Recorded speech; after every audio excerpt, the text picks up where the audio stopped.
অবশেষে ডক্টর মোহাম্মদ ইউনূসের বিরুদ্ধে আইনি প্রক্রিয়া শুরু হয়ে গেল। হামের প্রতিষেধক টিকা আমদানি না করা এবং চিকিৎসা ব্যবস্থায় ভয়াবহ গাফিলতির কারণে বাংলাদেশে যে নিষ্পাপ শিশুদের মর্মান্তিক মৃত্যু হয়েছে সে বিষয়ে কেন ইনকোয়ারি কমিশন গঠন করতে বলা হবে না তার কারণ দর্শাতে হাইকোর্ট বিভাগ সরকারের প্রতি রুলনীতি জারি করেছে। গত 19 মে বাংলাদেশ সুপ্রিম কোর্টের হাইকোর্ট বিভাগের একটি ডিভিশন বেঞ্চ জনস্বার্থে দায়ের করা একটি মামলায় এই আদেশ দেন। সুপ্রিম কোর্টের আইনজীবী ব্যারিস্টার মোহাম্মদ আশরাফুল ইসলামের জনস্বার্থে দায়ের করা এই রিট পিটিশনটি আদালতে উপস্থাপন করেন সুপ্রিম কোর্টের সিনিয়র আইনজীবী সৈয়দ মামুন মাহবুব।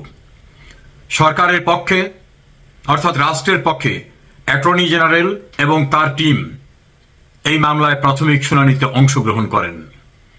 শুনানি শেষে বিচারপতি রাজিক আল জলিলের নেতৃত্বে গঠিত ডিভিশন বেঞ্চ সরকারকে কারণ দর্শানোর জন্য রুলনীতি জারি করেছেন যে কেন ডক্টর ইউনূসের টিকা আমদানিতে গাফিলতি, হামে প্রতিষেধক ব্যবস্থা গ্রহণে গাফিলতি এবং এই শিশু মৃত্যুর জন্য তার দায় দায়িত্ব নিরূপণে ইনকোয়ারি কমিশন অ্যাক্ট অনুযায়ী কেন ইনকোয়ারি কমিটি গঠন করতে নির্দেশ দেওয়া হবে না তার কারণ দর্শাতে হবে। হাইকোর্ট ডিভিশন অতঃপর এই মর্মান্তিক ঘটনায় একটি যুগান্তকারী প্রাথমিক পদক্ষেপ নিয়েছে এবং সেখানে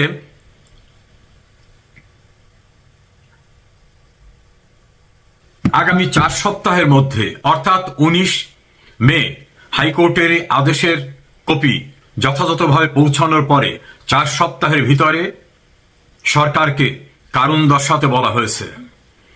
একথা অনস্বীকার্য যে বাংলাদেশের ইতিহাসে টিকা সংক্রান্ত গাফিলতির কারণে হামে এমন নির্মম মৃত্যুর ঘটনা কোনোদিন ঘটেনি। এটা হয়েছে নজিরবিহীন। বাংলাদেশে অপরিচিত, অজ্ঞাত, সারা দুনিয়া কাঁপানো করোনা ভাইরাস প্রতিষেধকের জন্য প্রতিরোধ করার জন্য তৎকালীন প্রধানমন্ত্রী করোনার ঔষধ উৎপাদন হওয়ার পূর্বেই প্রস্তুতি নিয়েছিলেন এবং যারা গবেষণায় রত ছিলেন ঔষধ উৎপাদনের তাদেরকে আগাম বুকিং দিয়ে রেখেছিলেন। করোনার ভ্যাকসিন সফলতার সঙ্গে উৎপাদন হওয়ার সঙ্গে সঙ্গেই বাংলাদেশে আনা হয়। 10,000 কোটি টাকা প্রাথমিকভাবে রিজার্ভ রাখা হয়। করোনার ঔষধকে উৎপাদন করতে পারলেই সেখান থেকে ক্রয় করে দেশের মানুষকে বাঁচাতে হবে। এছাড়া অন্যান্য প্রতিষেধক ব্যবস্থা নেওয়া হয়, প্রিভেন্টিভ মেজার্স নেওয়া হয়। এর ফলে সারা দুনিয়ায় করোনা ভাইরাসের যে ভয়াবহ বিপন্ন অবস্থা হয়েছিল তেমনি বিপন্ন অবস্থায় পড়েনি বাংলাদেশ। আর হামের প্রতিষেধক টিকা এবং অপরাপর চিকিৎসার কারণে বাংলাদেশের মানুষ ভুলেই গিয়েছিল যে হাম নামে কোনো রোগ হতে পারে শিশুদের। এই সাফল্য ছিল শেখ হাসিনা সরকারের। অবৈধ ক্ষমতা দখলদার ইউনূস তার স্বল্প সময়ের শাসনে প্রায় 3 লক্ষ হাজার কোটি টাকা বৈদেশিক ঋণ করে দেশের কোনো মেগা প্রকল্পে সেই টাকা ব্যবহার করেনি, নতুন কোনো প্রকল্প নেয়নি, কিন্তু এই টাকা নষ্ট করেছে, অনেকের অভিযোগ আত্মসাৎ করেছে। চিকিৎসার মতো সাংবিধানিক অধিকার এবং শিশুদের এই ভয়ঙ্কর পরিস্থিতি থেকে রক্ষা করার জন্য যে সরকারের পদক্ষেপ নেওয়ার প্রয়োজন ছিল সেটাও সে নেয়নি। যদিও ম্যাজিস্ট্রেট আদালতে একজন সংসদ সদস্য এবং জনস্বার্থে আরেকজনের দায়ের করা ফৌজদারি মামলা প্রাথমিকভাবে খারিজ করা হয়েছে, কিন্তু সেটাই শেষ নয়। ইউনূসের বিরুদ্ধে তদন্ত হবে এবং তিনি এবং তার স্বাস্থ্য উপদেষ্টা নূরজাহান বা অন্য যারা জড়িত তারা পরিত্রাণ পাবেন না। সংশ্লিষ্ট মহলের আশাবাদ ডক্টর ইউনূসের হাজারো অপরাধ এবং দুর্নীতির একটি গুরুত্বপূর্ণ ছিল তিনি ভোগ বিলাসে, দুর্নীতিতে, নিজের স্বার্থে ব্যস্ত থাকা অবস্থায় নিষ্পাপ শিশুদের নির্মম মৃত্যুর দিকে ঠেলে দেওয়া, যা কার্যত তাদেরকে হত্যা করার শামিল এই অপরাধটি। হাইকোর্ট বিভাগ যথাযথ ব্যবস্থা নিয়েছে। আমি মনে করি জনস্বার্থে সুপ্রিম কোর্টের আইনজীবী ব্যারিস্টার মোহাম্মদ আশরাফুল ইসলাম যে রিট পিটিশনটি করেছেন এবং সেটাকে আদালতে সুপ্রিম কোর্টের সিনিয়র আইনজীবী সৈয়দ মামুন মাহবুব উপস্থাপন করেছেন, হাইকোর্ট বিভাগ যথার্থ সিদ্ধান্ত দিয়েছে। আমরা প্রত্যাশা করব ইউনূসের এই শিশু মৃত্যু হামের প্রতিষেধক ব্যবস্থা গ্রহণ না করা, গাফিলতি সহ ক্রমান্বয়ে একের পর এক তার দুর্নীতি, অনিয়ম, ক্ষমতা দখল, সংবিধান ভঙ্গের বিচার হবে। সেদিন খুব দূরে না। মনে রাখতে হবে, অপরাধ কখনো তামাদি হয় না। ইউনূস আইনের ঊর্ধ্বে না। বাংলাদেশের সর্বোচ্চ আইন সংবিধান, সেখানে বলা হয়েছে কেউই এই আইনের ঊর্ধ্বে না। সম্মানিত দর্শক, বাংলাদেশ এবং ভারতের সীমান্তে নিয়মিত পুশ ইন করার জন্য শত শত মানুষকে ভারত জড়ো করেছে এবং এই ঘটনা নিয়ে প্রায় প্রতিদিনই সীমান্তে বিশ্রী রকম পরিবেশ পরিস্থিতি তৈরি হচ্ছে। বিজিবি এবং বিএসএফ তারা কখনো কখনো তর্ক বিতর্ক, কখনো কখনো ধাওয়া পাল্টা, এবং এই ঘটনার সঙ্গে কখনো কখনো অমানবিক কিছু দৃশ্যের তৈরি হচ্ছে। এবং সেগুলো এরকম যে ভারত যে পুশিনগুলো করতে চাচ্ছে বাংলাদেশে, সেই পুশিনকে আবার ঠেকিয়ে দেওয়ার জন্য আমাদের সীমান্তরক্ষী বাহিনী, বর্ডার গার্ড, বিজিবি তারা আবার কাউন্টার পুশিন করছে, তাদেরকে ফেরত পাঠাচ্ছে। এবং এই দৃশ্যগুলো বাংলাদেশের বিরুদ্ধে যে সকল আন্তর্জাতিক চক্র রয়েছে তারা বাংলাদেশের যে অমানবিক আচরণ, এইগুলোকে ফুটিয়ে তোলার জন্য ওত পেতে বসে আছে। আমাদের এই ক্ষুদ্র দেশটি নিয়ে আন্তর্জাতিক যে চক্রান্ত, এটি দীর্ঘদিন ধরে চলছে। আজকে মায়ানমার সীমান্তে এরকম পুশিন, এরকম নাটক করে বাংলাদেশের ভিতরে প্রায় 15 লাখ রোহিঙ্গাদেরকে ঢুকে দেওয়া হয়েছে। শেখ হাসিনাকে মানবতার মা বানানো, তাকে নোবেল শান্তি পুরস্কার দেওয়া হবে বা তিনি পেতে পারেন। তারপর আমাদের দেশে যে সকল ইসলামী সংগঠন রয়েছে তারা সবাই এখন পিছুটান দিয়েছেন, কিন্তু ওই সময়টিতে সেই রোহিঙ্গা মুসলিম ভাই বোনদেরকে আশ্রয় দিতে হবে, এজন্য সারা বাংলাদেশ থেকে চাঁদা তুলে দলে দলে এই মাদ্রাসা পড়ুয়া ছেলেরা, শিক্ষকেরা তারা কক্সবাজার, টেকনাফ, উখিয়াতে রীতিমতো এখানে গিয়ে এই রোহিঙ্গাদেরকে আশ্রয় দেওয়া, প্রশ্রয় দেওয়া, তাদেরকে দান খয়রাত করা, এটাকে একটা তাবলিগি কর্ম মনে করে প্রায় জান্নাতুল ফেরদাউস কনফার্ম করে ফেলেছিল। ওই সময়টাতে আমার বেশ কয়েকজন পরিচিত এরকম মাদ্রাসায় শিক্ষায় শিক্ষিত, তাদেরকে বললাম যে দেখো, তোমরা যে কাজগুলো করছো, তোমরা এই রোহিঙ্গাদেরকে চেনো না, তোমরা এই অঞ্চলের অর্থাৎ আমাদের কক্সবাজার, চট্টগ্রাম এবং আরাকানের যে রাজনীতির ইতিহাস, সেটা তোমরা জানো না। ফলে তোমরা এই এখন আবেগ তাড়িত হয়ে যে কাজগুলো করছো, এটা দেশ, জাতি এবং সরকারকে ভোগাবে। ঠিক ওই সময়টাতে 2012-13, ইভেনকি 16 সালে যখন এই ঘটনাগুলো চলতেছিল, ওই সময়টাতে দৈনিক বাংলাদেশ প্রতিদিন পত্রিকাতে আমি একাধিক কলাম লিখে শেখ হাসিনাকে বলেছিলাম যে আপনি যে কাজটা করছেন খুবই অন্যায় করছেন, সীমান্ত সিল করে দিন। আপনি যে কাজগুলো করছেন এটা আপনি সামাল দিতে পারবেন না। এবং শেখ হাসিনার যে দেখুন এখন যে পতন, সেই পতনের মধ্যে যে কারণগুলো রয়েছে তার অন্যতম কারণ কিন্তু এই রোহিঙ্গা। এই রোহিঙ্গাকে ইস্যু করে অবাধে তুরস্কের গোয়েন্দা সংস্থা, পাকিস্তানের গোয়েন্দা সংস্থা, চীনের গোয়েন্দা সংস্থা, আমেরিকার একেবারে পুরোপুরি মিলিটারি ইউনিট যেভাবে ক্রমাগতভাবে 2016 সাল থেকে আজ অবধি বাংলাদেশে অপারেশন পরিচালনা করছে, ফলে কক্সবাজার, বৃহত্তর কক্সবাজার উপজেলার যে বা জেলার, উপজেলা মানে বলতে ধরেন টেকনাফ উপজেলা এবং কক্সবাজার জেলা, পুরো বৃহত্তর এই অঞ্চল, তার সঙ্গে সঙ্গে পার্বত্য অঞ্চল, সেখানে যে অস্থিরতা শুরু হয়েছে, সেই অস্থিরতার বিপরীতে আমাদের আইন শৃঙ্খলা রক্ষাকারী বাহিনী কতটা ভূমিকা রাখতে পারছে, এটা নিয়ে যথেষ্ট প্রশ্ন করার সুযোগ আছে। ওই অঞ্চলের ব্যবসা বাণিজ্য, আইন শৃঙ্খলা রীতিমতো মুখ থুবড়ে পড়েছে। ওখানে যারা আদিবাসী, মানে আমাদের যারা বাঙালি ওই অঞ্চলে কক্সবাজার জেলায়, তারা সবাই বলতে গেলে এখন রোহিঙ্গা হয়ে পড়েছে। আর ওখানে যে সকল রোহিঙ্গা সর্দাররা রয়েছে তারা সেখানকার রাজায় রূপান্তরিত হয়েছে। কাজে যে মিলিটারি পদক্ষেপ নেওয়া দরকার ছিল এবং যে রাজনৈতিক সিদ্ধান্ত নেওয়ার দরকার ছিল সেটা আমরা এখনো পর্যন্ত নিতে পারিনি, কিন্তু আমরা বিদেশিদের ফাঁদে পা দিয়ে ফেলেছি একটি সীমান্তে, মানে মায়ানমার সীমান্তে।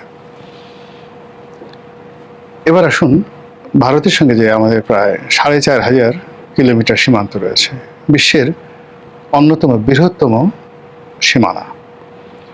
অনেক বড় বড় দেশ রয়েছে, কিন্তু ভারতের সঙ্গে আমাদের যে এই যে ৪,৫০০ যে বর্ডার, কিলোমিটার যে বর্ডার, এরকম বর্ডার পারস্পরিক দুটো দেশের মধ্যে খুব কম আছে। আমার জানা নাই, আমি ইন্টারনেট দেখলে বলতে পারতাম।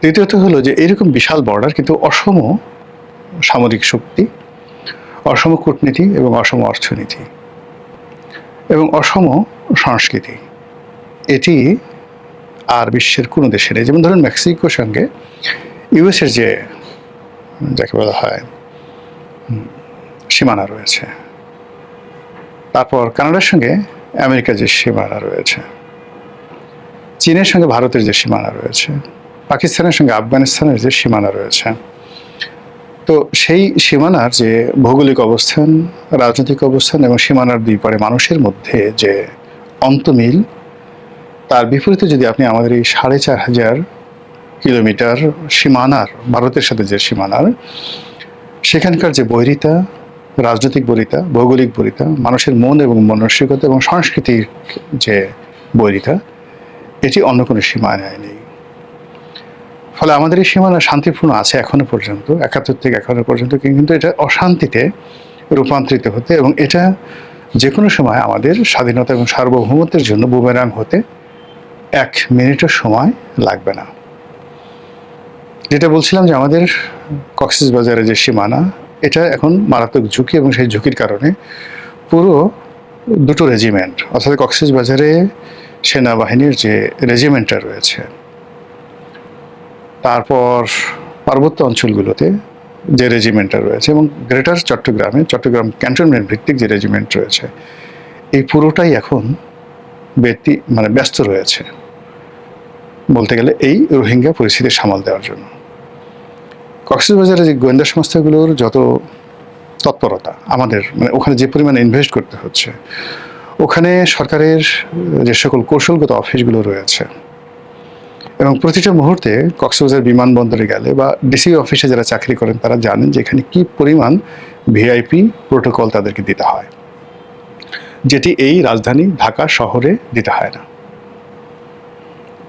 তো এই আপদ আমরা ডেকে এনেছি রাজনৈতিক অপরিপক্কতার কারণে।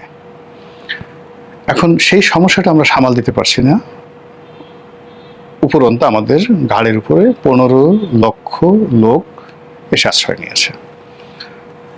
এই মরার উপর খাড়গা হিসেবে আবার বাংলাদেশ ভারত সীমান্তে এখন নতুন করে পুরসিন শুরু হয়েছে।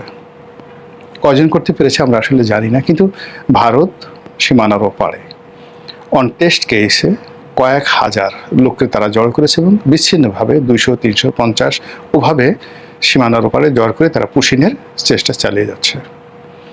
এবং এটা নিয়ে আমাদের বাংলাদেশের আবেগপ্রবণ বাংলাদেশ বিজিবির সঙ্গে রাত দিন সীমান্তের এপারের লোক হাজার হাজার মানুষ সেখানে বিজিবিকে ধাওয়া করছে,